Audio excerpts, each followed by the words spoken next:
Hi Dave, welcome back to the Mate Night Podcast. We're ranking every film ever made. Hi Dave.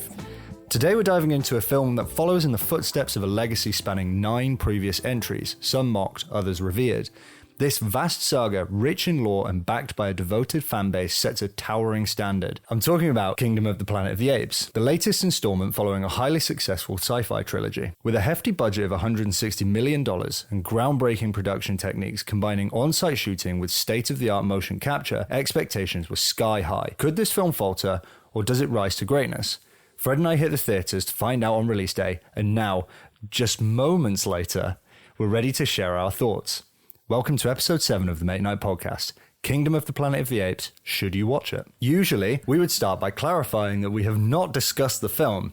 However, we recorded almost a full episode on Friday and lost the whole thing due to technical difficulties. So we very much know what the other thinks of this film. But I've probably already forgotten, so let's confirm the long-awaited Mate Night ratings. Kingdom of the Planet of the Apes, a critical new chapter in a storied franchise, rated out of 10 by the Mate Night Podcast. 3, 2, 1, go. 7.8. 7.0. Okay, so wow. 7.8. That's a very good score. You really enjoyed it. Mm-hmm. What is it you enjoyed about this film? Why has it got a high score?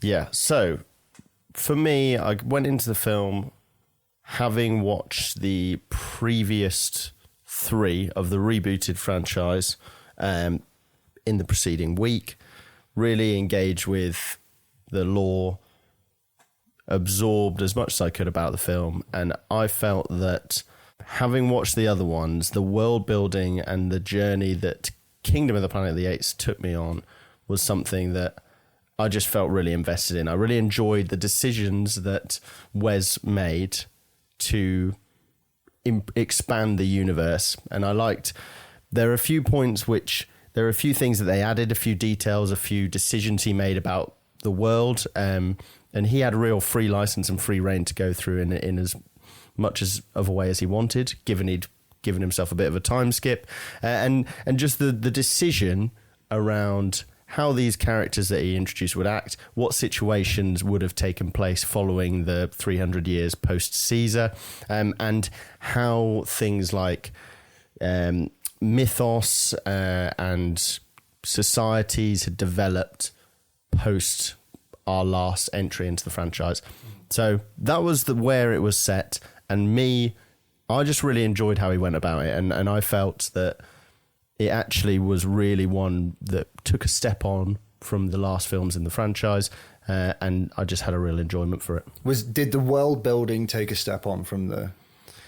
Yeah, so with the world building specifically, just to stress, we're going to do non-spoilers here, so we're going to go into our thoughts around the film, whether you should watch it, why we think you should or shouldn't. And for me, one of the things specifically that made it an additive experience was the world building. Like the choices that they made for the characters and not even for the characters, but for the scenarios and the interesting like wrinkles that they got their newly created characters into, like the Society of Apes that we are introduced to and are our kind of protagonist crew.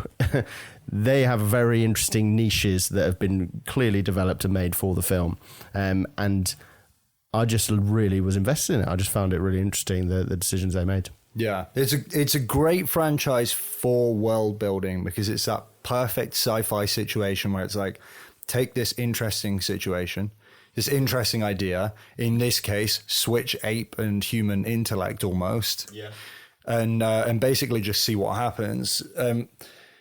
For me, with the world building, obviously you can tell from the trailers that they are still very much a primitive tribe. It's set 300 years on. And one of the things that, it's not like a gripe for me, but one of the things where I was kind of looking at and I was like, I'm not sure that that's where I would have gone with the world building, was the lack of advancement that the apes had. And I was just kind of wondering whether you felt the same way at all about that. It's interesting. I hadn't thought about this, and this is something that when we originally had this conversation, it wasn't something that came up. And I do think that it's a very fair point that they had access to human technology before the death of Caesar and in the first 3 films. And now we're 300 years beyond that point. And Wes, specifically in interviews that we've watched, made a point of saying, okay, for Dawn of the Planet of the Apes, which is the second film in the rebooted trilogy, we see an ape and human society that's almost cast back to the Stone Age. And now we're looking at apes that are in the sort of Bronze Age. So they're starting to see some sort of technical development, but you're also seeing very disparate groups form with their own ways of going about things, their habits, their routines, and their ways of life. And I enjoyed the variation and the story that he was able to tell, the creativity he was able to have. But I had never actually thought of it as okay, so why didn't they just step on from where they were? Why did they have to go so many steps backwards? And I'm not sure. I don't actually know why they made that choice. Have you got any ideas? Well, I've got a whole segment on it later where I purposely go and explore what I think would have happened. And the honest truth is that I think that the reason they chose to do it is because it's fiction and that's what they wanted to do. And the question isn't always what would happen, but what would I like to happen? And I think basically that's what they've done here. I think he probably had a vision for the film, and that's kind of where that started. Because it's like you say, there is an abundance of stuff left around, and it's just, you go 300 years later and it's completely neglected. It just seems unlikely to me. But again, that's not, I don't think that's a problem with the film, but when the world building is one of the things that stands out to you, it seems like an important question to ask is like, well, how well thought through was the world building? You know, we've got 3 films of information about where the world was 300 years ago, and then this is what they've come out with. To me, it felt like quite a serious inaccuracy almost. It's a fair point, and part of we went into, and we go into like a ranking of the films, and one of them in particular I liked less than Jamie, and part of the reason was of my issues with the plot points of how unrealistic it was. And we're talking about a story which has apes taking over humans, so I understand sci-fi. the trappings of its realism, but still certain points really griped me around this particular film. And it's funny you mentioned that, because having thought about that's something that is a bit silly, and I enjoy it for the fact that it has the freedom to create new ways of living that are inventive and creative. But realistically, if you scratch under the surface a bit, would the new society of apes that are, as we've seen from the previous films, as, you know, maybe not more, but almost as, or if not as intelligent as humans, and they have been very aware that humans did live in this world, as it's not like there was a nuclear holocaust, which was the case in the original franchise of the 60s and 70s. These humans died of a pandemic, and these apes were they lived with them. They were under their, you know, originally they were under their ownership for a long time, and then they broke out of that. And so we left it off, and that a lot of these apes had guns. Yeah, exactly. A lot of these apes were weaponized, right. As the humans started to become more primitive, which is where you kind of leave it at the Caesar trilogy. Yeah. We're not going to spoil Kingdom, but I'll be honest with you, I've already gone heavy into spoiling the original trilogy, so just be aware of that. But I think that then to have 300 years into the future, what they've basically done is almost gone back to square one. That was like the decision. What would happen if we went back to square one? And you see that in the world and the scene where it's set, the setting. We are in an environment where all of the cities have basically become overgrown with plant life and have been naturalized. It's almost as if there was some sort of nuclear war, and then what would have happened 300 years after that but with the proviso of there being they weren't an interested intelligent life. they weren't interested in integrating technology. They just decided, for whatever reason, the apes said we're not going to do that, and just went and did their own thing. Which, like, it's science fiction, you know, like at the end of the day, if that's what the writer wants to do, then fair enough. And it doesn't spoil the film. You mentioned the scene that it is set, and it's this kind of post-apocalyptic, and I just want to say that is a very beautiful world that they made. Like, it was stunning to look at. And I'm talking about the CGI. I'm talking about the digital art that they created. It was such a cool environment to have made. This kind of, with the building, the way they turned the skyscrapers.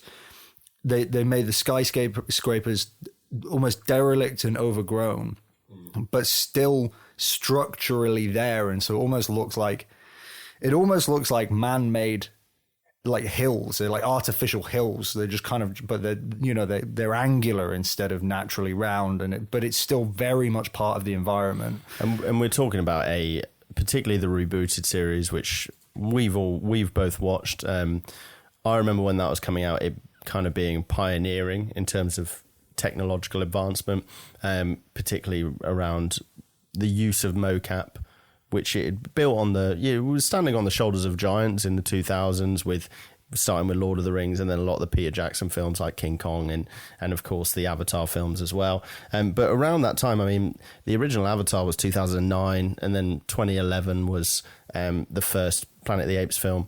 I remember them really kicking on the progression of mocap, and it's building on the back of that. One thing in particular that I think sets it apart from other kind of sci-fi, it really falls into sci-fi, doesn't it? Other like sci-fi films, is that whereas they may be in maybe a dystopian world or on a faraway planet, the elements of Planet of the Apes that ground it in your own world make it very interesting, because you can clearly see that this was a human, this is the influence of humanity in our own world, and just added to it is that little flavor of what it would look like if basically humans became useless. It's in many ways, for me, it's kind of one of my favorite sorts of stories where, as I said earlier, the author basically just went, take this interesting idea, what would happen? And that's such like a cool way of exploring a world. And like I say, it's not necessarily what I would have done. That for me wasn't the reason why it got 7.0. The main reason it got 7.0 for me was kind of twofold. Firstly, I thought that the thing that really stands out to me in films generally are either the plot or the characters. And the plot felt kind of pointless to me. I wasn't really like, there were a lot of issues with the very core plot. There were a lot of issues for me with it. I won't go into detail, but the plot felt a little recycled and a little bit almost, it kind of finishes a plot and then starts another one halfway through, and that for me was less enjoyable. And then the character thing, part of the thing that I enjoyed so much about the reboot series was Caesar is a really cool character. Yeah. That the protagonist. Now they've left room for growth in this, but for me they left a little too much room for growth, because Noah's just a bit of a wet lettuce. He's he's righteous, and I like the fact that he's got integrity and all that, but at the end of the day, he's not cool. Like, he's not a cool person to be following around for 2.5 hours. So to go into a bit of detail as this non-spoiler for people who are going to go and thinking of watching this is your main characters. You've got Noah, who's the protagonist, who is the like lead ape from a society of a civilization of apes that are have quite an interesting relationship with eagles. I don't want to go into any more detail than that, but that's part of this world building that I really liked and was invested in. They set the scene of this really interesting ape, collective, not even a society, but just a small group of apes. It's a clan, I think. A clan, yeah, well said. So this clan of apes, that's Noah. He's your lead guy, and then through a series of through a situation, it ends up becoming that he gets he goes on a bit of a quest, and then there are the two other main I say the main protagonist within his group. So May, who you'll have seen in the trailers, is the human character, and then there's also Raka. Yeah, that's it. The orangutan. Is that right? Yeah. Raka. And yeah, so those are the kind of trio of main characters we have. And the only other one I'd say of note specifically would be Proximus Caesar. So these four then, obviously you've given your piece on Noah. Walk me through your thoughts on the other ones. Yeah, Raka's awesome, but he's not as good as Maurice, even though they're very, very different characters. I feel like both have managed to put a cool orangutan in there, and I really like Raka. And just for anyone who isn't as familiar with the world, Maurice is... the orangutan in the reboot series, the one with Caesar, the one that this follows on from 300 years later. So they've got a formula, don't they? They've got an orangutan who's who's kind of the side character, the Sid from Ice Age. He's a bit of comic relief. Yeah, that's it. And you know what? Like, it's hard not to enjoy those characters, and he was good. May, I very much was left wanting, but I think that the thing with May, right, is you naturally assume that for some reason, because she's the human, she should be a very important character. And I think the reason that I felt a disappointment around May is because of that. Actually, she's not really. She's not that, like, she's just a little bit, there wasn't a ton of interest and depth, and she wasn't especially cool, and she didn't have a hell of a lot of lines, and she was an important part to the plot, but she wasn't a terribly important agent in it, so to speak. She's very much an every woman figure. Hit your mark. Say your lines. You made a really interesting point with May about the language and the accent she used before. Yeah. Remind me what that was. So essentially, it spawned from Proximus, the man playing Proximus, has licensed to be adventurous. And May, Freya Allen playing May, she very much paint by numbers. I'm not going to blame her for this. No. Accent-wise, particularly, she had a real chance to go for something. She almost had a free hit, because you're talking about 300 years since anyone's really been speaking. And so she's in a position where she could have really crafted an interesting tone, American, based on some specific dialect, whatever she wanted. And it would have, I think, added a real nuance to the character. And no one could have said, why did you do that? Because there's real scope and reason to creative license, and I felt like they maybe she didn't have a choice, but you almost feel whoever decided not to go ahead with that, you're absolutely bang on the money. That would have been really cool, especially because we had two kind of everyman figures. I think Noah maybe less so, although you found him a bit of a wet blanket.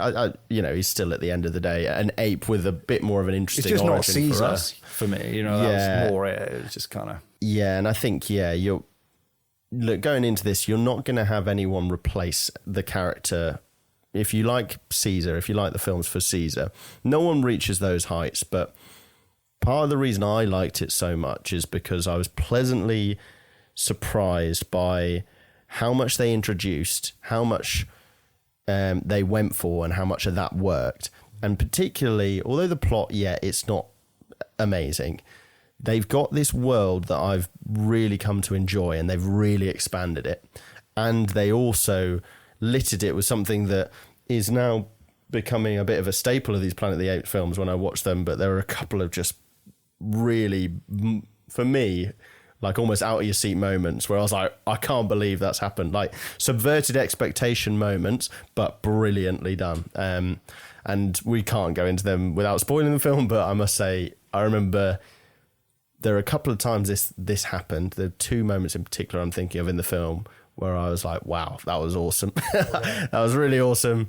And that's heightened it. That's a very important thing to get right in a story. When you're telling a story, like surprising and subverting expectations is, key. Like you can't go for a whole story and have nothing surprise you. It just wouldn't have anywhere near the same effect.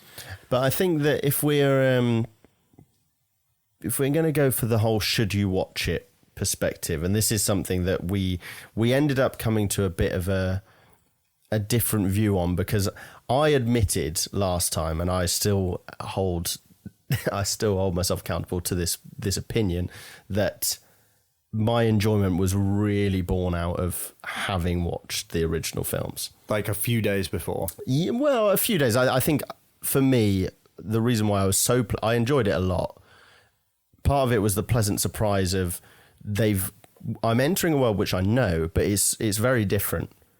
And that was like a positive experience for me. We've spoken about Wes's reasoning behind doing the 300-year time skip, because he felt like, he says in an interview which we referenced last time on YouTube, which would definitely recommend you watch following the film, if you like it, of course, where he goes into how difficult it was for him to take up this mantle, and he was really considering not doing it until he came up with the idea of having a big time skip where he's able to have his own creative expression, but also he can reference and honor the old films, but he doesn't have to adhere to them. And he made a real valid point about the whole kind of human condition around 3 being attracted to and 4.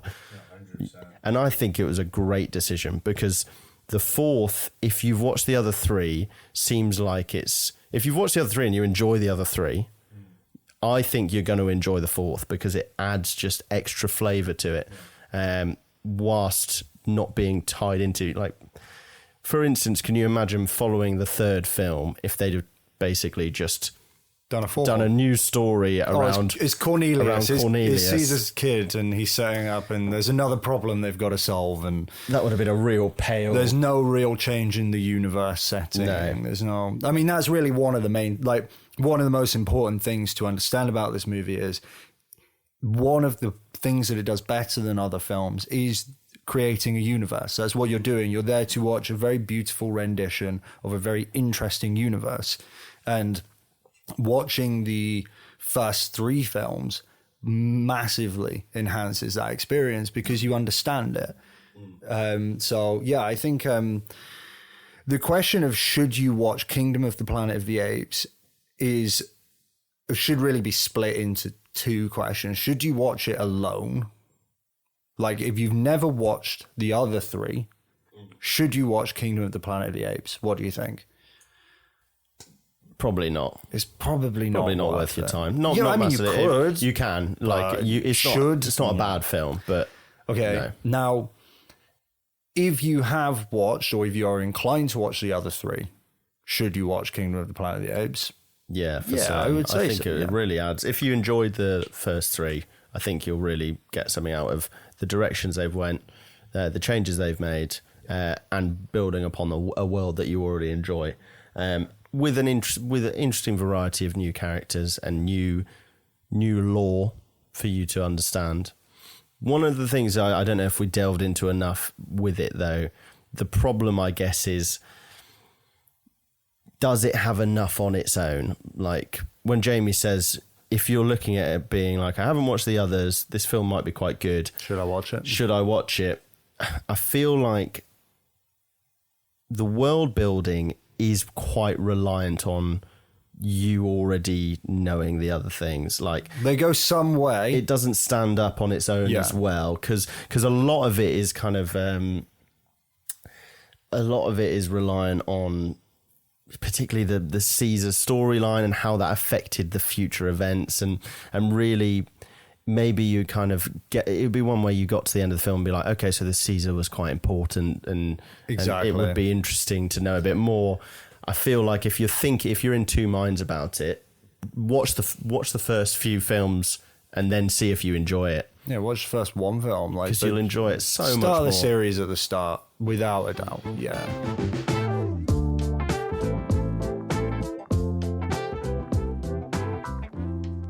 Who came up with Planet of the Apes? For the next section, Jambo, we're going to talk about the origins of the Planet of the Apes franchise. Who came up with the story, and how it then went on to spawn the pop culture behemoth we know and love today. So, I'm going to take you on a light history lesson, Jambo, with all being well, enough audience participation to keep you awake. Does that work for you? Sounds brilliant. I'm excited. Excellent stuff. So, Jambo, the Planet of the Apes franchise now includes 10 films, a TV series, an animated series, a behind-the-scenes documentary, several comic adaptations, and 4 video games. But can you guess the format of the original story? The format of it? What was the original story? How was it presented? Okay. Where did it come from? What was it? I actually cannot guess. I was hoping you would guess correctly on this, because it's not too hard. Is it a film? It's not a film. What do most films come from? A book. A book. Okay. Correct. Novel. Excellent. First time. I've literally put, by the way, I've put, can you guess where it came from? Novel? Correct. The worst thing is as well, it's a French book, I know. I don't know how I forgot that. As is often the case. Oh, well, you're okay, hold on a thought on that. Should I just as is often the case, the story is adapted from a novel that came out in 1963. But Jambo, can you tell me which language the book was originally published in? I don't know, Freddie. Was it American? French. That is. Wow. To be fair, I have put that is right, so I presumed you had read that much. Right, okay. That's good. The original novel is actually French, written by Pierre Boulle.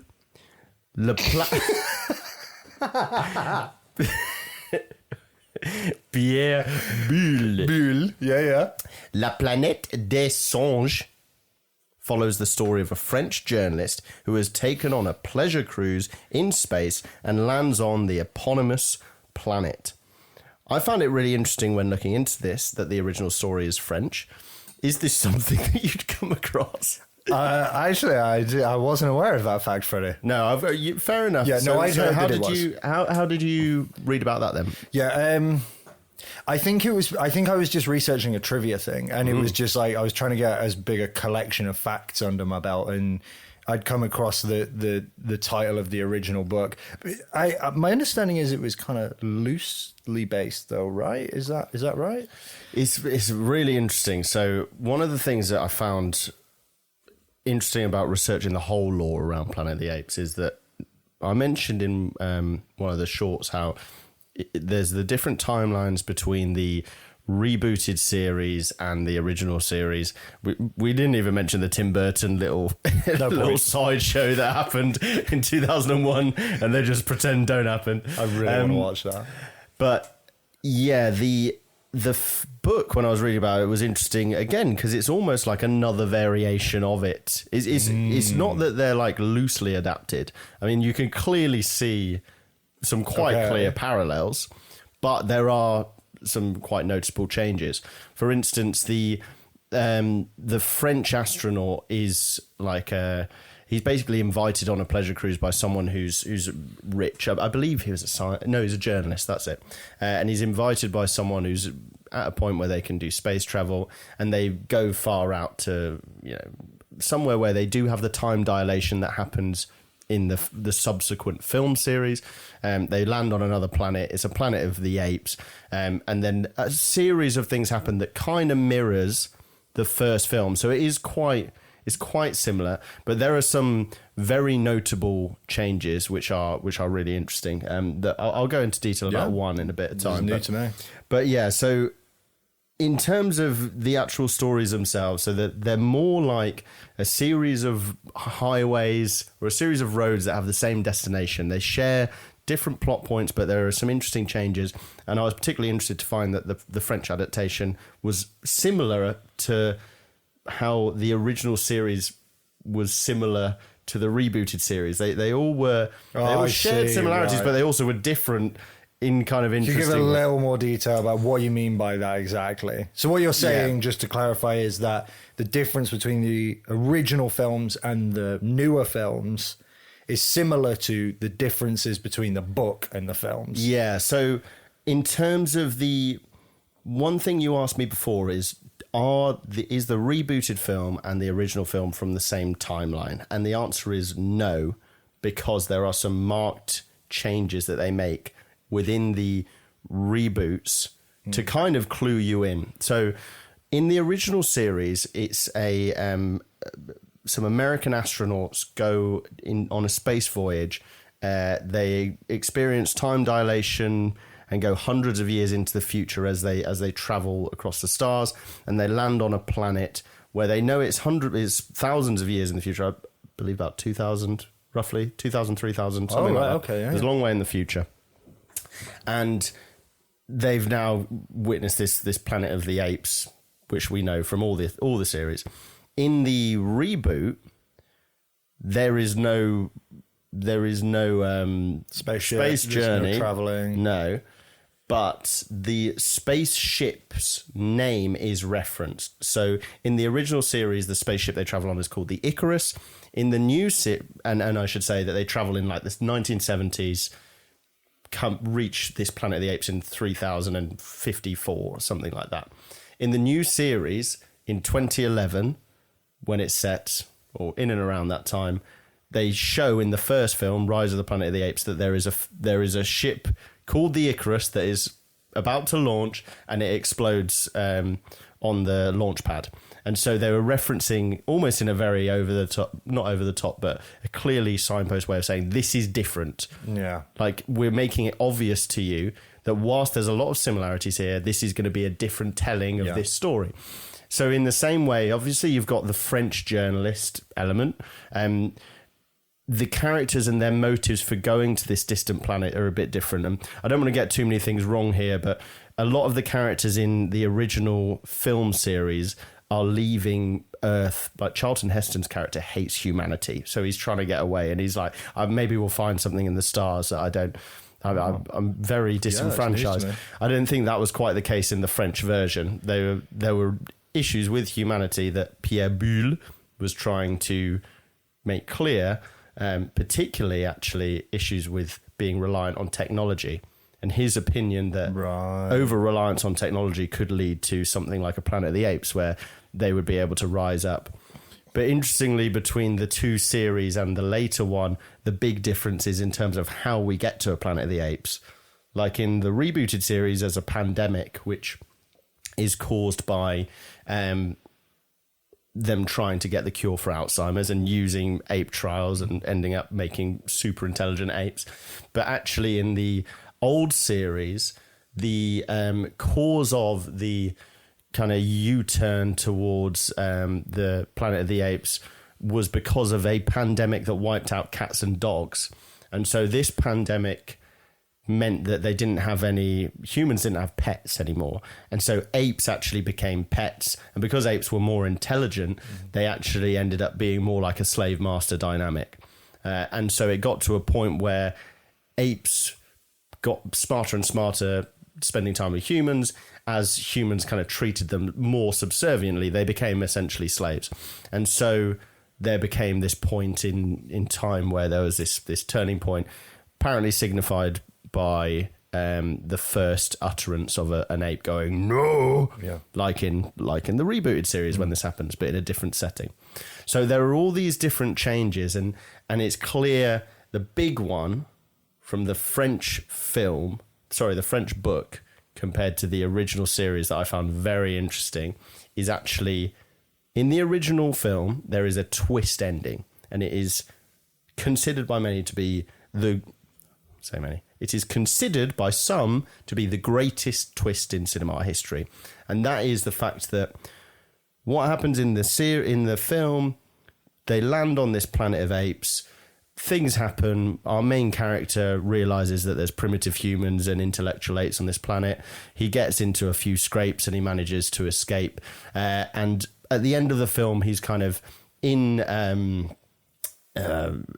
exile. He's managed to escape from them, but he's walking around the planet with his new primitive female companion, and then he notices on one of the sandy beaches the Statue of Liberty, and he realizes that this is Earth. Actually, all along the whole story, you thought you were in an alien different planet, and this was very short. It's Earth. We kind of take this for granted because our version of the reboot story is very clearly Earth. Because they never leave. We see how it happens, but in the original, he goes onto this planet, And then we think this is an alien planet, and it turns out the twist is it's here, and this is the future. And it culminates in his, "You maniacs! You blew it up! Oh, damn! Oh, damn you all to hell!" And then, brilliant, round of applause, what an amazing twist.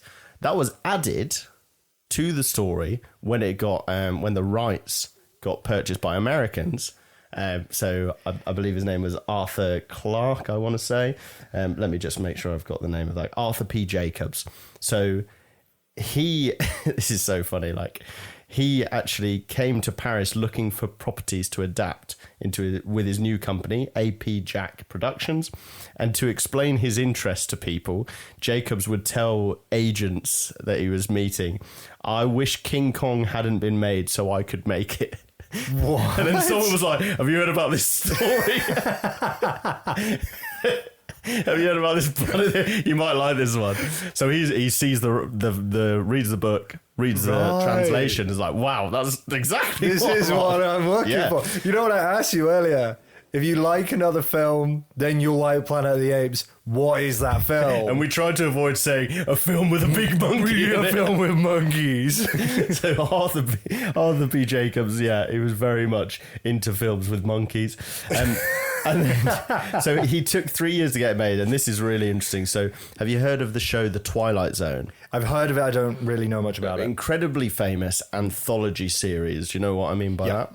So for anyone who doesn't know, similar to like Black Mirror, where you have a series of different stories that fit within, you know, an overarching TV series, but the stories aren't related. There's some often themes, right? Yeah, but it can be completely different universes. So the idea of Black Mirror would be the Black Mirror refers to a phone screen, and so it's the idea of technology, you know, going wrong usually, loosely, right?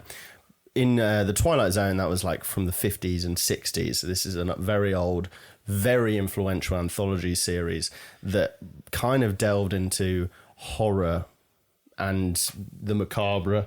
Yeah, nice. And, you know, just the unknown. The tagline on it was... "You are now entering the Twilight Zone." Yeah, and it definitely had another bit, which I've forgotten, but someone will remind me.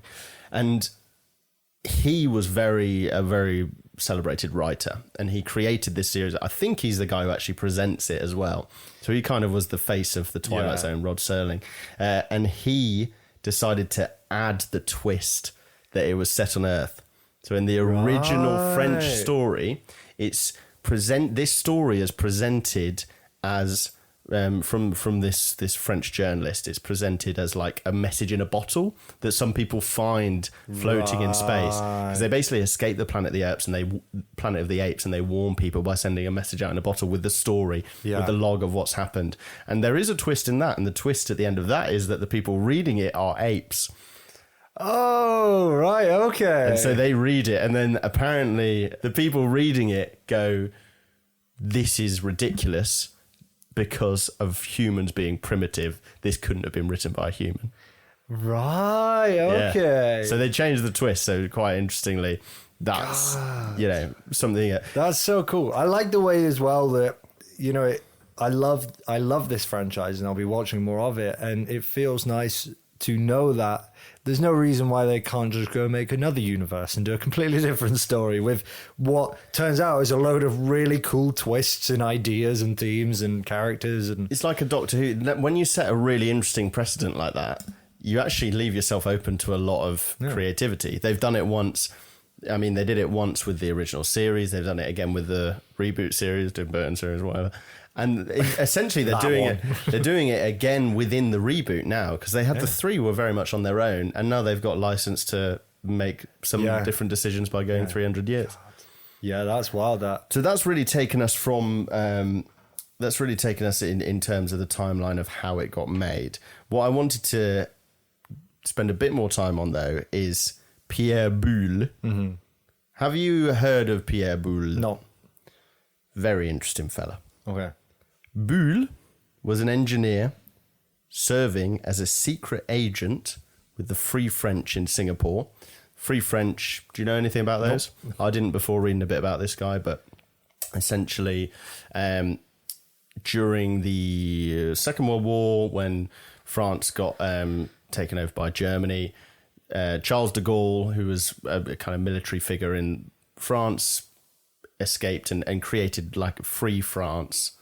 And it's essentially kind of like not a puppet state, but like we're the real de facto France, whilst Germany rules over a fake France. Were they located in Singapore? They were located all across the world. So I think Charles de Gaulle spent a lot of time in London, but I think they ended up setting up shop in Algeria. Yeah, okay. At one point later on. But yeah, Pierre was working there. He actually got captured and subjected to 2 years forced labour. And so he used those experiences to create another book called Bridge on the River Kwai. Have you heard of that? It sounds like I have, but I wonder if there's a lot of word plays on it. I don't know about wordplay. Maybe I've just heard of it then. It's a very, very famous film. Yeah, I feel like I do. Basically, this guy who was a international secret agent who got captured during World War II went on to then create 2 books that spawned amongst the most famous. Yeah, so Bridge on the River Kwai won like 7 Oscars, and it's one of the one of the great films of the 1950s. It's responsible for the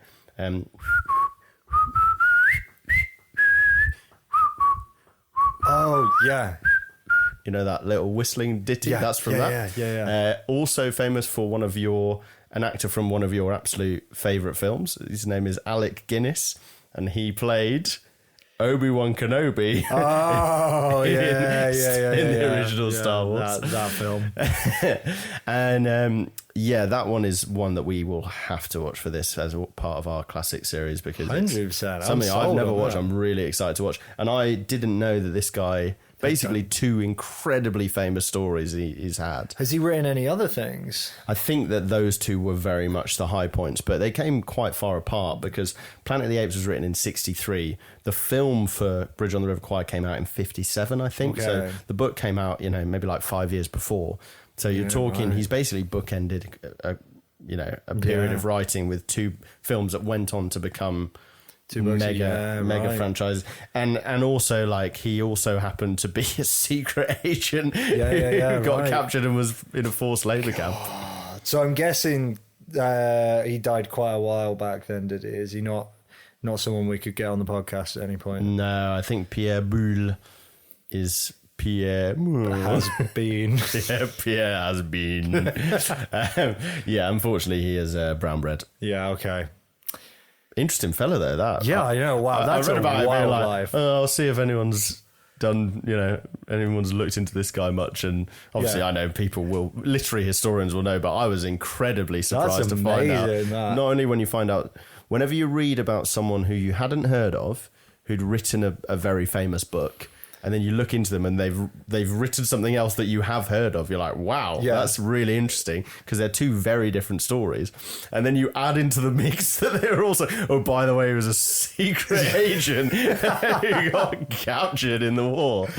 God, there was also a really interesting story about like he met the love of his life, who was a married woman during the occupation of Germany. And like he was like tried to run away with her. He used to write her really lovely love letters, and then she decided to just go back with her husband. Really? And he like, and then she just went back with her husband. And after the war, they like re-met and they had a platonic friendship or something. Oh, I was what? My guy, you really ruined. That's a bad story. Just tell us a different one. Yeah. Oh wow! No, that is wild. That like you're not wrong. There are 3 separate, crazy, impressive things to have done with your life. Just to have done all of them. God. Yeah, it's absolutely wild. And then so you've got incredibly interesting storied life. Makes this book, which is called La Planète des Singes. Is that right? Singe being ape, I guess. I'd have thought so. Yeah, it makes sense, doesn't it? Yeah. It's not the planet. La Planet probably is the planet of... Could be sand the or planet something. of light bulbs. But he needed to work on his titles. He did La Planète des Singes. Funnily enough, the guy who translated it had a really interesting name. His name was Jean, Xan. Fielding, Okay. and he translated both books. So, like over a decade apart, Right, okay. whatever it was, translated both. In his translation, I think he was English, so he did American. It was released in America and released in England. His original translation was released as Monkey Planet. Yeah, okay. And so then, yeah. but in America, it was released as Planet of the Apes. It's got a ring to it. But it's quite interesting that you've got. It could have quite easily been this series would have Monkey been Planet. I Rise, wonder if Rise it of would- Monkey Planet, Dawn of the Monkey Planet, Yeah, okay, that doesn't sound very good. Kingdom of the Monkey Planet. I feel like part of the problem with that is the fact that they're not monkeys, a lot of them. Not even close.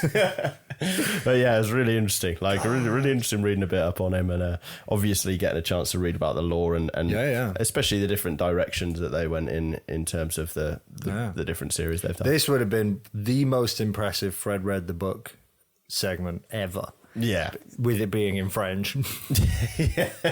I wouldn't be accepting Monkey Planet, the translation. La planète des songes. It would be called Fred read a similar book if you read the translation. Oui, Fred. Écoutez. Listen, right? Does anyone remember what read was? Fred écoutez la book.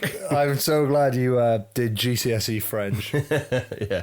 Well, that was profoundly interesting. That was actually a pleasant surprise. Very interesting, isn't it? You know what? You just don't expect the author of... Yeah, that's so wild. Well, I was reading it, trying to work out what... I was like, should we say something about how it got to be filmed? And then I just started reading into the guy, and I was like, oh, he's really That's interesting. perfect. Yeah, that's interesting good. guy. Yeah, that's... I like that. That's come back with some real gold, that. Good job. Well done.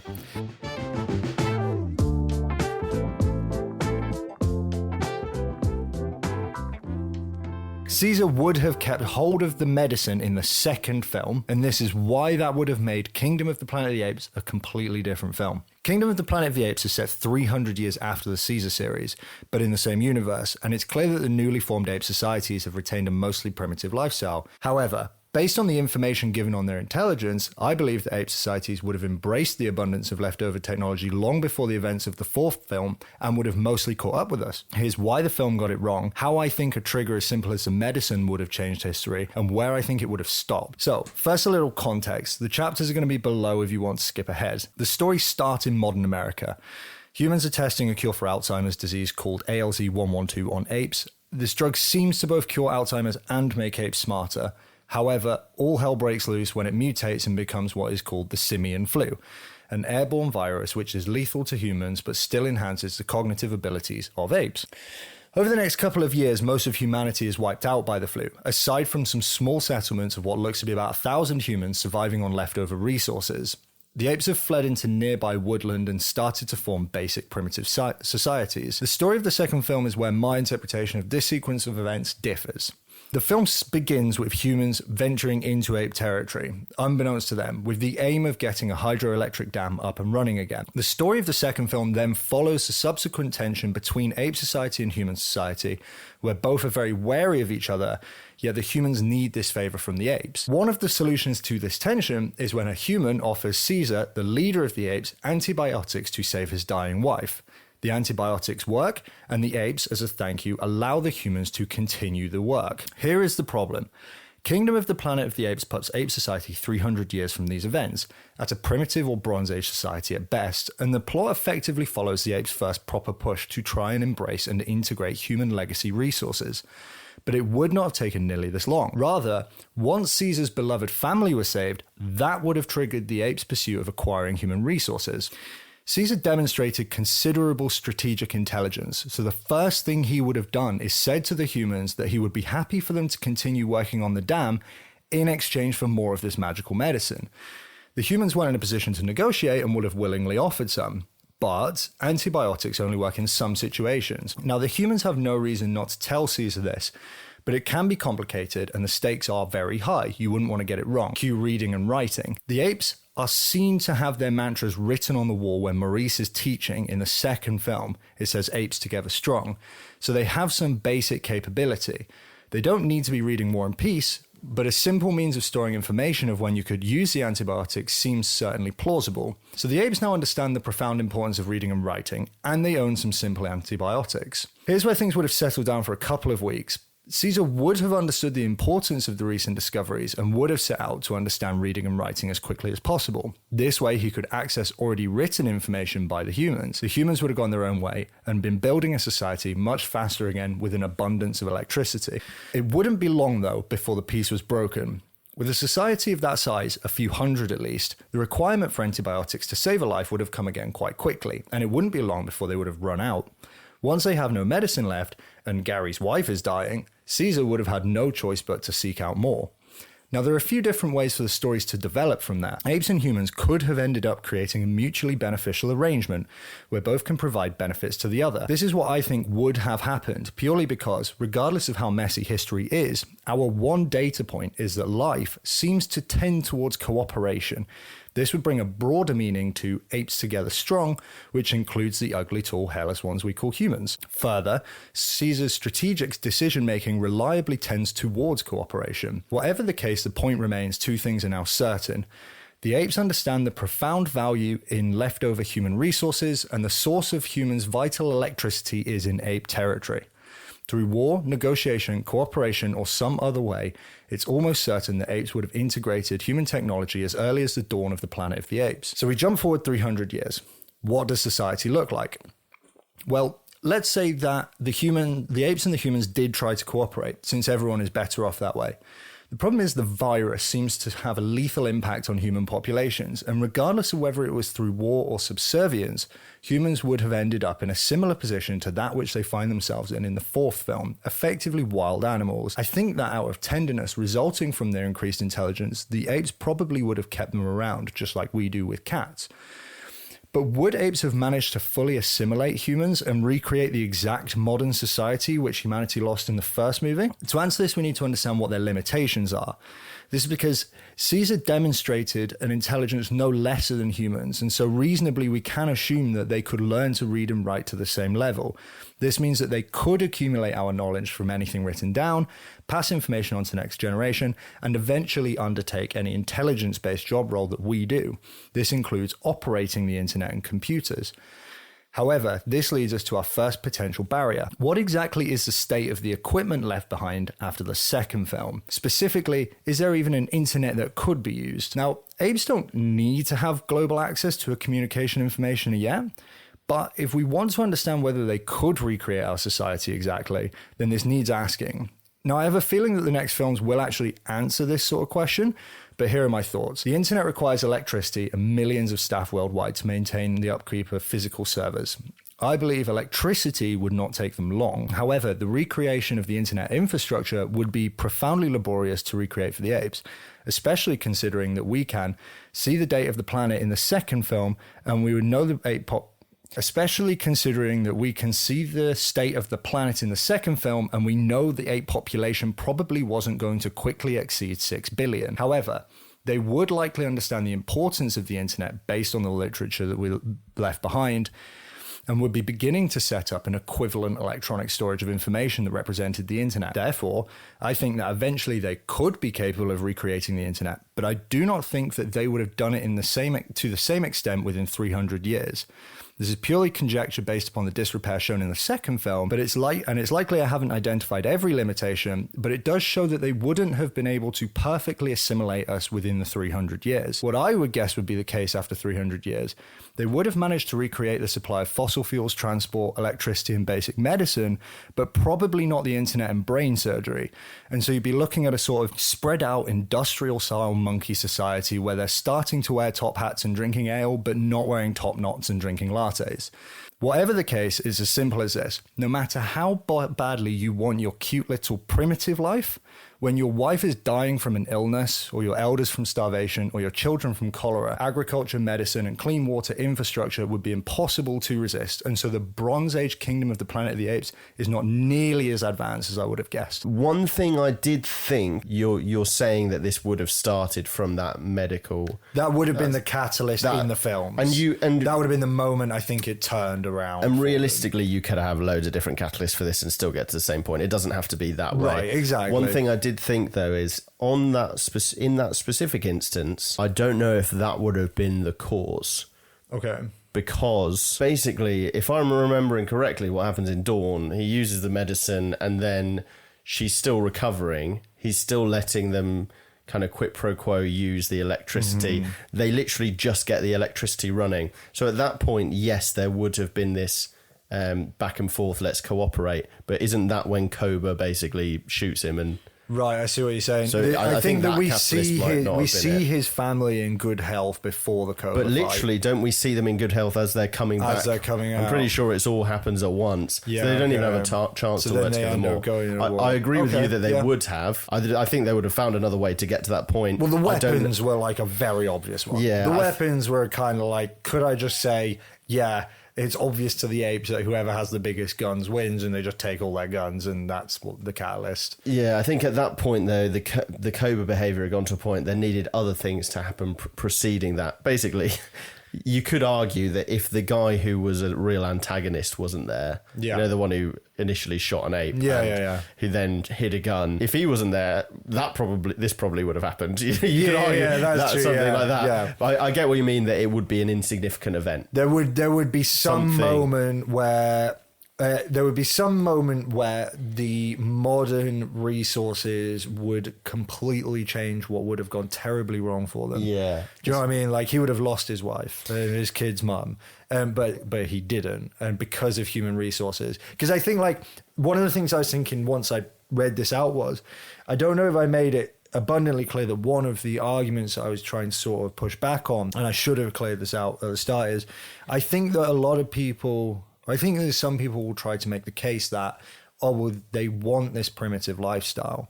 Like, that's why they're still living like that. That's a very good point. I do think that I can hear that being an argument, and I also think that it would be nonsense. Yeah. Like, it'd just be irresistible effectively for them. Yeah, everyone wants to live under the ancestral tenets of Liver King until you find out that he's actually like juicing to the gills, or everyone wants to live like an Amish society until you find out loads of them want to leave, until someone's dying of like a perfectly treatable illness, and it's like, okay, well, it's great living monkey lives, but there's a city which, no matter how hard they try to hide all their stuff, there's going to be books. Like, at some point they would have understood the importance of reading, right?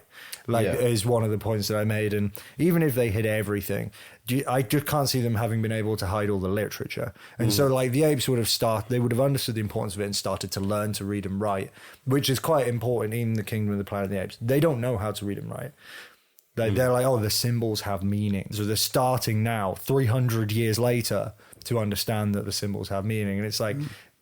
That is a very, very big thing that they've just chosen not to, that they haven't recognized the importance of that yet, and that there didn't happen to be any literature lying around in the first 50 to 100 years with all these sheltered buildings. Like, weathering, okay, fine, but there's like billions of books in the world. Yeah, for sure. I think that was something. It's interesting. I didn't think of that until our second go at this conversation, but for sure,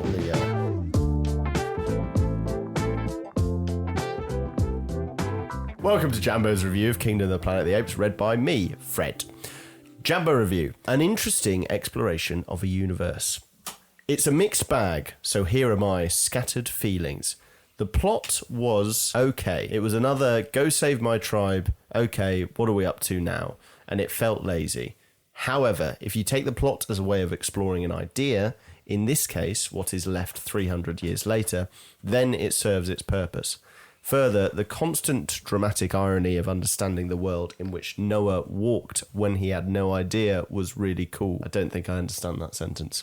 The constant dramatic irony of understanding the world in which Noah walked when he had no idea was really interesting. Like, just the fact that they were talking about these kind of ancient legend humans, and it was like, I know those guys, I'm one of them. I quite liked that whole dynamic. I did. That was interesting. That was it. We didn't speak about it too much, but the mythos and the kind of inflation of Caesar's legend was really a really cool little angle that Wes decided to add in there. then the next bit, as those who listen to my podcast will know, which is several people, it's not the world which I would have created, but that's the fun of fiction. Now, you could never review this film without discussing the visual world which they created.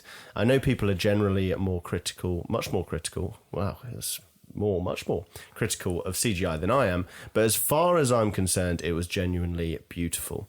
I actually quite like a bit of CGI, and I think that it's a beautiful and immersive form of art, and these guys did a fantastic job. As we spoke about earlier, I mean, Planet of the Apes, almost across the board, is breaking ground when it comes to effects. Visuals, I think, yeah. yes, obviously CGI nowadays, I mean, even the original series, I think, I know, looking back on them, it's a bit wild to see, but yeah. I think that, that's you have to take it with a I pinch of imagine salt. that the monkey masks that they had back in the day were Great masks. probably good. I should caveat now, I'm not a great judge of acting, but May left me wanting. I think she was wearing mascara or something and looked a bit out of place. Did you know, like, because Faye pointed out to me afterwards and was like, yeah, I noticed that too. I did notice how she was a lot more dressed up than all of the rest of the Dressed humans. up and like kind of like she was always muddy, but in a kind of sexy really way. Sexy, yeah, and it was just kind of like exactly this is that. a bit weird. Like, Yeah, I just kind of felt like it was a bit odd to point out because I was like, should I? I was watching it going, they've really kind of made her sexy muddy, but is it worth well, for it? me, I think it actually broke the. It's a term that I'm forgetting now, but it's where you kind of you're absorbed in the reality of the world, and then something breaks that. Christopher Walken in Dune was the example that we had in where like you're suspension of disbelief. Suspension of disbelief. For me, like every time she was on screen and she kind of looked a bit too put together, it was kind of a bit weird. Like it just broke that for me a little bit. Very excited. I know we're into spoilers, but I'm going to save it for when we do the critical score because we didn't speak about it the first time, but the moments that I want to chat about, I'm excited to chat about. Yeah, okay, cool. But sorry, carrying on with the review. She was wearing mascara or something and looked a bit out of place. She was fine, but I wasn't totally convinced. Maybe it was her performance. Maybe it was the costume and makeup. Maybe it was the character. I don't know. Maybe it was the fact that she didn't go for an outrageous accent, which she could have. Not awful, not great. Similar to this, I felt that the dialogue was characteristically mediocre. Sci-fi is known for having this problem, which is fine, but I actually thought it was a noticeable step down from the dialogue in the Caesar era films. That's interesting. I don't know if I noticed it as much. Is there anything in particular that stuck out for you? Yeah, I mean, like for one, it comes under the same caveat as before, which is like I don't pretend to be an expert on any of this, but there was something about the way in which the Caesar and I mean, I think maybe it was just the writing of Caesar's dialogue that really impressed me so much. You know, it was the way that they wrote that character was just really interesting. It could have been delivery as well. Like that's one. Yeah, you feel like with Caesar's dialogue, Circus made the words have more weight. In the same way, to be honest, Proximus's delivery. You know, I felt like his dialogue was stronger than others, but it might just be because he was more enigmatic and interesting in the way he delivered them, and the words on the page couldn't have been that much of a step up. Yeah. I think it just for some reason it stood out to me in the other films that I kind of surprisingly quite liked the conversations that I was hearing. Generally, I mean, obviously in the first one when you got James Franco. Going like, oh, the antibodies are fighting back against the virus. You're like, okay. I can't take it seriously at all. Okay. It's like the Walken in June thing. Like for me, once you've seen him, just the films he's in that are comic versions, I just struggle to see him as a serious actor now. But yeah, carrying on. One of my favourite things about this franchise is the themes which it explores. It takes an interesting idea, switching apes and humans, and explores the consequences of that, whilst immersing us within questions around nuanced but greater themes such as war, politics, and masculinity, and navigates the moral complexity without preaching anything at you. That preaching point is really interesting because one of the themes, I don't know if you mention it here, but the big kind of thematically, they delved a lot into myth and legend and God figures and religious figures. And And it was very interesting because I didn't expect that. I don't know if you expected that going into it. I didn't notice it. I mean, obviously, I noticed that they had the religion with Caesar and... Yeah, but like the effects of how religions can branch off. And you basically had you had the orangutan rakas kind of sect almost, and what they really believe, the true meaning of what Caesar was trying to say. And then you had those people are misinterpreting the spoken word, ape not kill ape, you know? I thought it was really interesting. I thought it was really cool. I didn't notice it as a theme as large as the other one, so perhaps for me it kind of more felt like an interesting point that they were making rather than like a broad theme. I don't know. Yeah, maybe not, but I think for me it just stuck out quite a bit because I found it interesting that they took it in that direction. But one thing you mentioned there about how they do it without being preachy, and this is literally your wording, preaching, is reminded me of something I said about Kingdom of the Planet of the Apes, is that it added to, whilst referencing and paying homage to the films that had preceded it, without pandering to the audience. And something that happens so much in these big franchises where, you know, like Avengers, for instance, where we're gonna do the point where everyone gets their little individual shot, and you know, at the end in Endgame, where all right, everyone gets their little bit where they get to go and do their cool pose, and you're like, okay, this is what they used to call it in SNL. They used to call it clapter. Okay. So it was Weekend Update, used to be done by Seth Meyers, and he used to refer to the idea of clapter, where you're not actually getting the laugh, you're just getting the applause for people like, you're so right. They're so like, great. It's easy. It's not... I hear you, and I thought this specifically didn't pander. I thought... You know what? That's a well put way of what I think I was also sort of feeling, if you know what I mean, and perhaps just hadn't identified as. You said that, yeah. So preaching anything at you, it tries to be balanced and explore a difficult universe rather than force feeding a virtuous lesson. And pandering happens not only in kind of pandering to your audience who like the film, but also pandering to, you know, we need to impress. We need to have a specific message. For the sake of ticking We're so a box. Virtuous and good. Yeah, exactly. And it's like, well, you know, like a complete lack of recognition of any nuance in a subject. It's very frustrating to watch. And particularly if you look back in the history of cinema and think how many films, like the films that are adventurous and have a message that is not what everyone else is trying to say at that present time, are the ones that are remembered, the ones that actually it's not just like basic try hard simple it's like, like whatever the weather, going with the I think that's it mattered a lot to me, that, because and it's one of those where it wasn't that I was watching the film and really felt it very strongly, but rather that it ruins other films for me, and it was on reflection. I more noticed it with the first three, actually. By Kingdom, I'd already recognized this, but it was on reflection where I was like, oh, they didn't preach anything at me and try to be these perfect, virtuous people with no understanding of the nuances of the world. Like, he actually was very and it is a subject matter which is very easy to be preachy on. It's you could forgive them almost because they're literally talking. Because everyone does it. And they didn't. In fact, I think that might be the conclusion sentence for that. That is rare in cinema today, so good for them. On the whole, it's a great production with loads to offer, but for my tastes, I just simply need a plot which carried me through the 2.5 hours, and so I'm giving it a 7.0, which is good. It's really average. Good. And the thing is, right? I reckon a bit better than average. 7's a little bit better than average, I think when I say the word average, I actually feel like I'm saying almost bad. When I say something's average, I kind of mean it negatively. And I don't feel negative about this. And I think that some films are 7 because everything in it is a 7, and some films are 7 because some things are 9s and some things are 5s. And I think for me, like, the plot was very lacking for me, and the dialogue was lacking, and but then there were other things like the world building, the CGI, the visuals, and so they kind of just ended up kind of having to meet somewhere in the middle, where it's like, I enjoyed the film, but for me to enjoy it, really enjoy it, like I need to be like, we need to achieve this thing by the end of the movie, and it just kind of didn't really give me that. Yeah, fair enough. Well, I think it's an interesting review.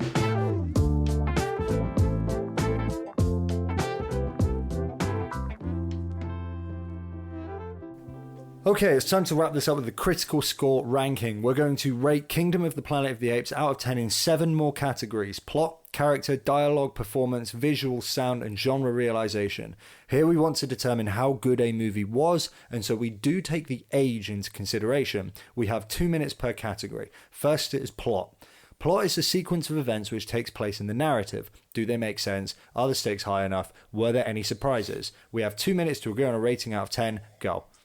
Okay, you were going to bring something up earlier. Was it under plot? Yeah, I'm not sure. So what were your surprises? You said there were a couple of surprises. There are 2 moments specifically in this film which I was like, that was sick. One, the one which was the lesser, was the fight between Proximus and Noah when he calls the eagles. Yep. The eagle moment I thought was really good. Did you not think that was a little predictable?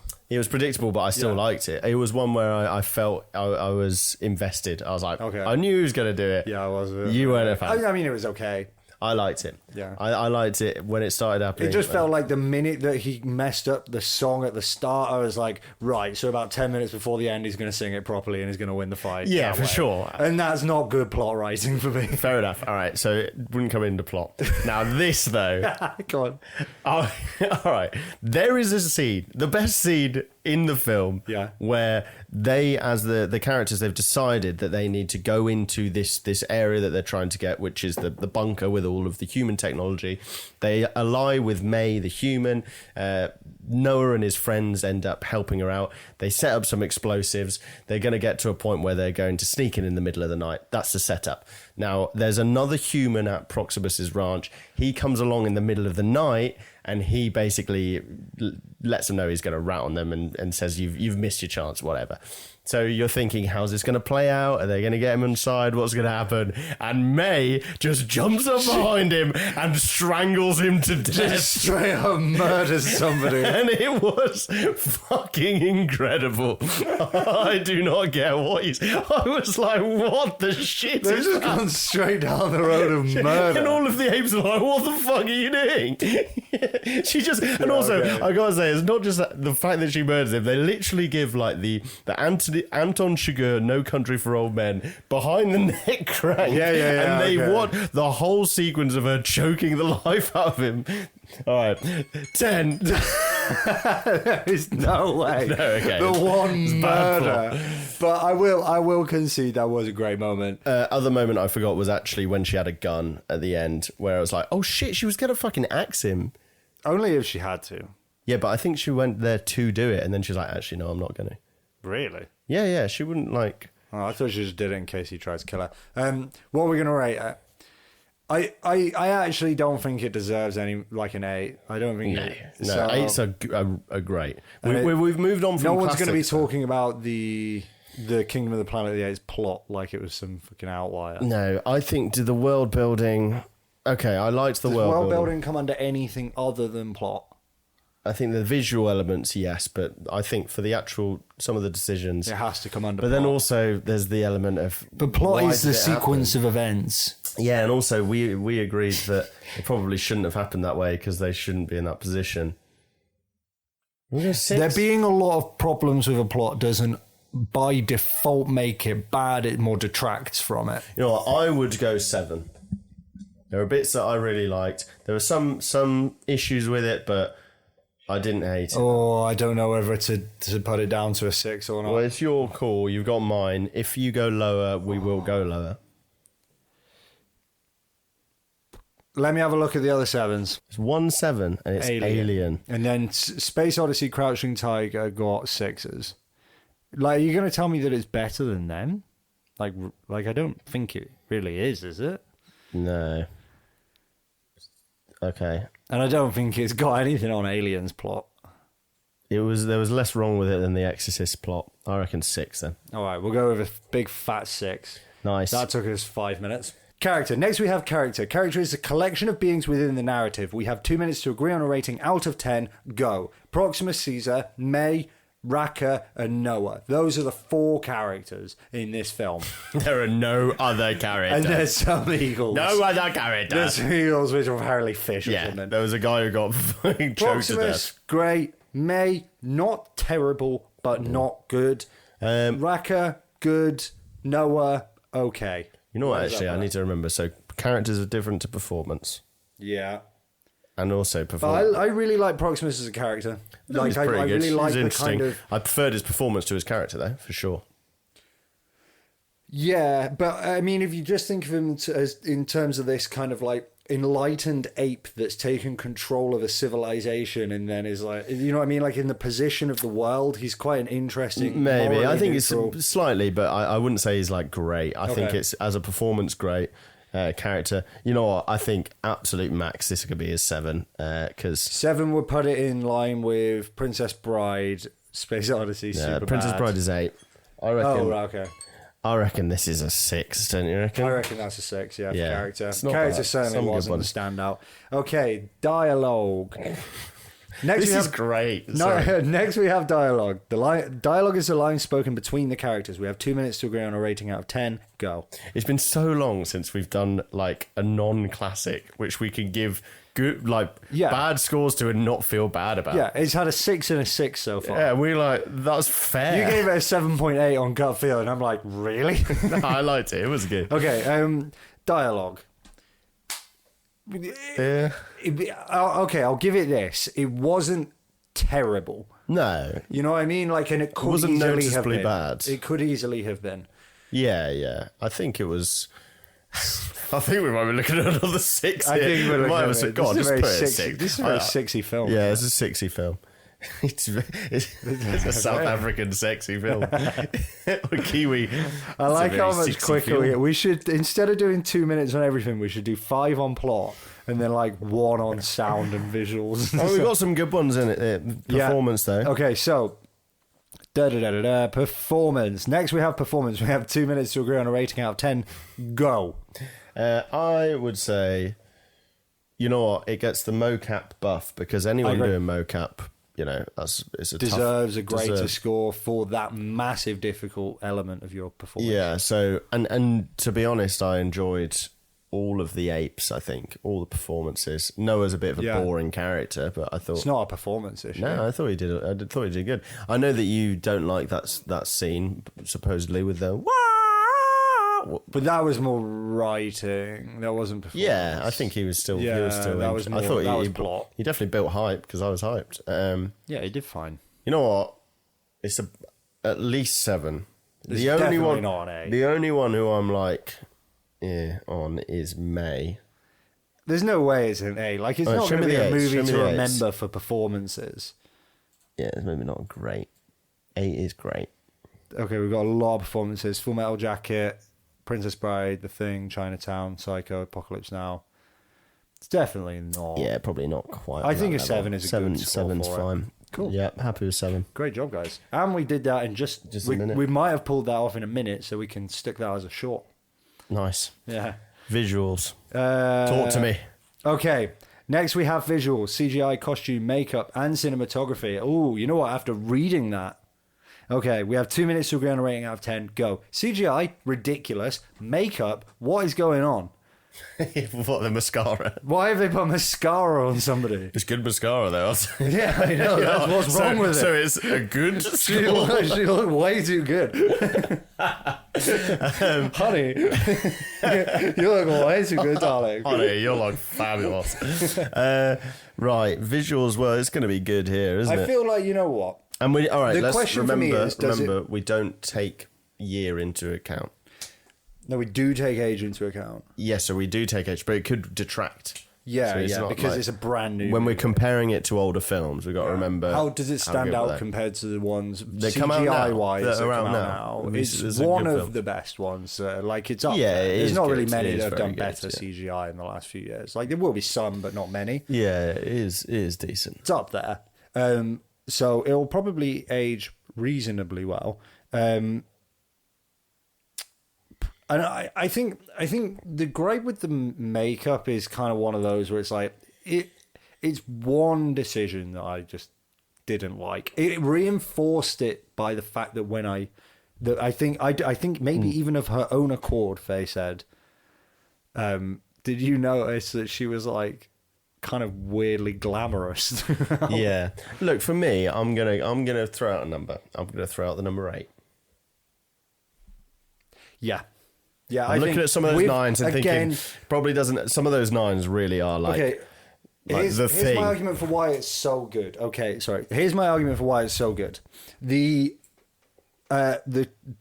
way you can see the emotion and the expressions in the faces of the mocap designs. So the CGI of the face is ridiculous. Like, you really can feel the performance come through in the face, and that is good CGI. Yeah, I think the reason why it's not higher based on that is just because I feel like Dawn of the Planet of the Apes. I remember when that came out, people being like, "Wow, this is groundbreaking." Like Rise obviously did a lot for mocap, but Dawn, people like that has gone up a level. So I feel like the jump from Rise to Dawn is, I think that Dawn really did a lot visually, whereas now the jumps aren't quite as severe, so it doesn't quite get into the nines or even, you know. I think 8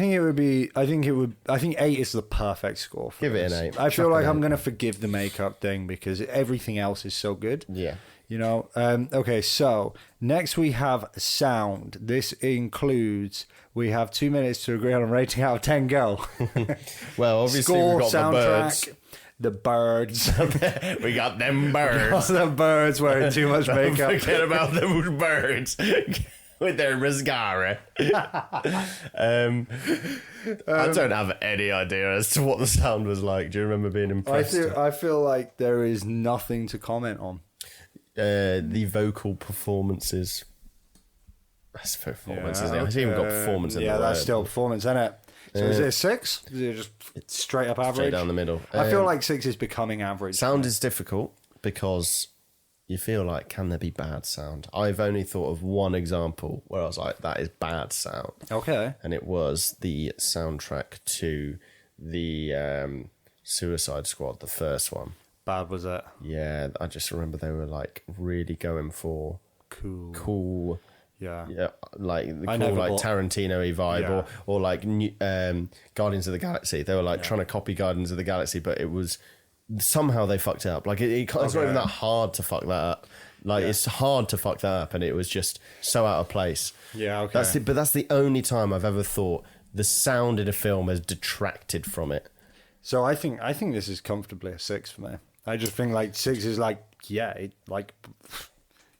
what is there to say? Yeah, it would have needed some more to really bring it up. 7 feels like a kind of I enjoyed this film.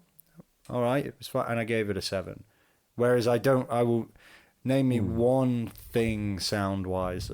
All right, how about this? Show me your movie rankings then. Was the sound comparable to Citizen Kane? Was the sound... No. This is accounting for age, Fred. Look, account for 100 years in development. This is my argument for why it's a 7 for sound.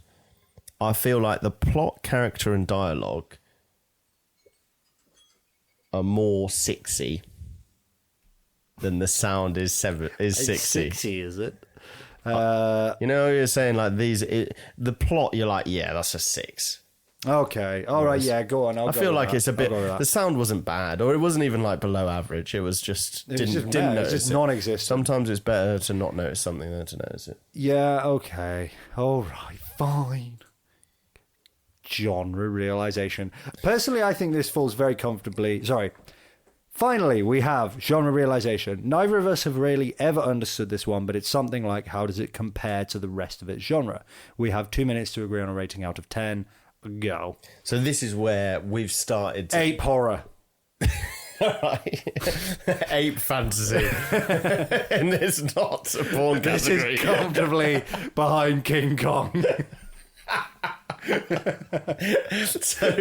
So here's what I want to say. Genre realization became it was our favorite one to create, and then it became our least favorite because we just started doing classics and we had to give them all 10s. But finally, genre realization is starting to come into its own. We're starting to do films that belong to genres, not ape horror. But they haven't defined their genre. And this isn't going to define unless the genre is ape horror. Unless the genre is shark tornadoes. So I think that weather-related shark disasters, Sharknado would do well. I think that. Okay, so is it just sci-fi? What genre is it? Is it just sci-fi? It's science fiction Sure. to me. Like, it's like you suspend some of the rules of science, what happens?